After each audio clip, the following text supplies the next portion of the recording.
Hello, আসসালামু আলাইকুম বন্ধুরা, কেমন আছো? আমি Dulali Sajia from natural life with Dulali Sajia. এখন আমি এখানে তোমাদের জন্য একটা নোনতা শাকের রেসিপি নিয়ে এসেছি।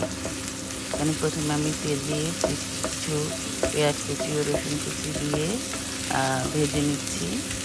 তো হালকা ভেজে নেওয়ার পর আমি এখানে একটু কুচো চিংড়ি দিয়ে ভেজে নেব। ভেজে নিয়ে আমি রান্নাটা করব। তোমরা কে কে এরকম এই নোনতা শাকটা খেয়েছো আগে জানাবে এবং কিভাবে খেয়েছো। আমি আসলে ফার্স্ট টাইম এটা খাচ্ছি। আগে আমি পাঁচ মিশালি শাকের সাথে খেয়েছি, কিন্তু শুধু নোনতা শাকটা আমার জন্য প্রথম। আর আমি আমার মতো করে রান্না করেছি।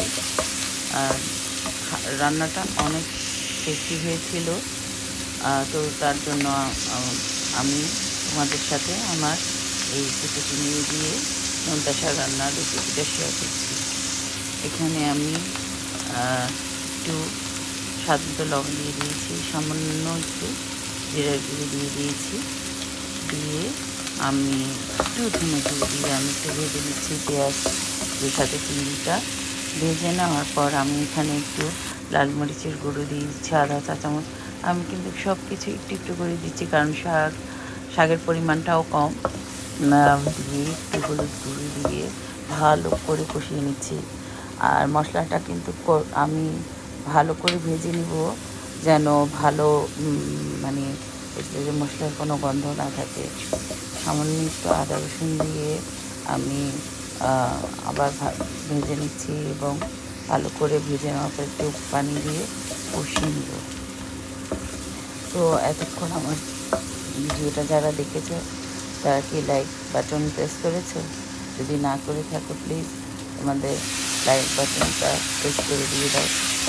এবং আমার যদি নতুন ভিউয়ার্স হও, যদি ভালো লাগে তাহলে সাবস্ক্রাইব করবা।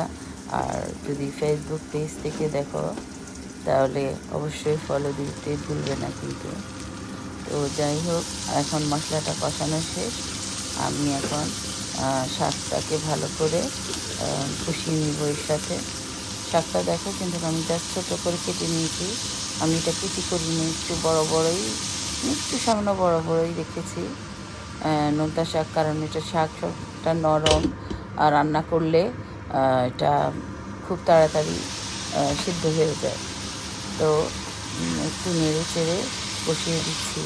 তো বন্ধুরা, আসলে তোমাদের সাথে একটু কথা বলি।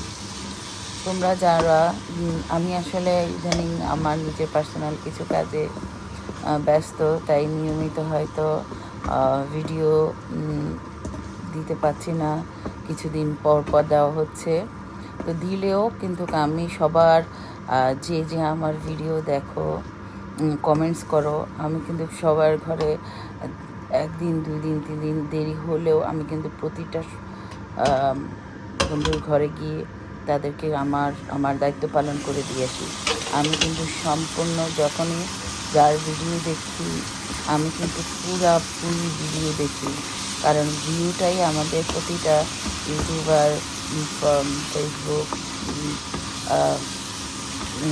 কন্টেন্ট ক্রিয়েটারের জন্য ভিউটা অনেক ইম্পর্টেন্ট। তাই আমি সব সময় ভিউর দিকে খেয়াল করি। তোমরা যদি আমি বিশ্বাস করি যে আমাকে যারা কমেন্টস করো সবাই আমারটা ফুলফিল দেখে তারপরে করো। আমিও তোমাদেরটা 100% ফুলফিল দেখে তারপরে করি।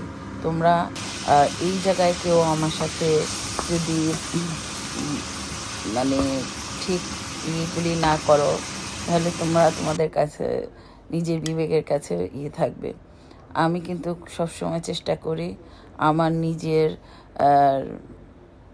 সাথে নিজে ঠিক থাকার। তাই আমি সবসময় যখনই যার ভিডিও দেখি ফুলফিল দেখে তারপরে আমি কমেন্টস করি, লাইক দিই। আর যদি আমার বেশি ভালো লেগে যায় তাহলে শেয়ার করি। আল্লাহ হাফেজ।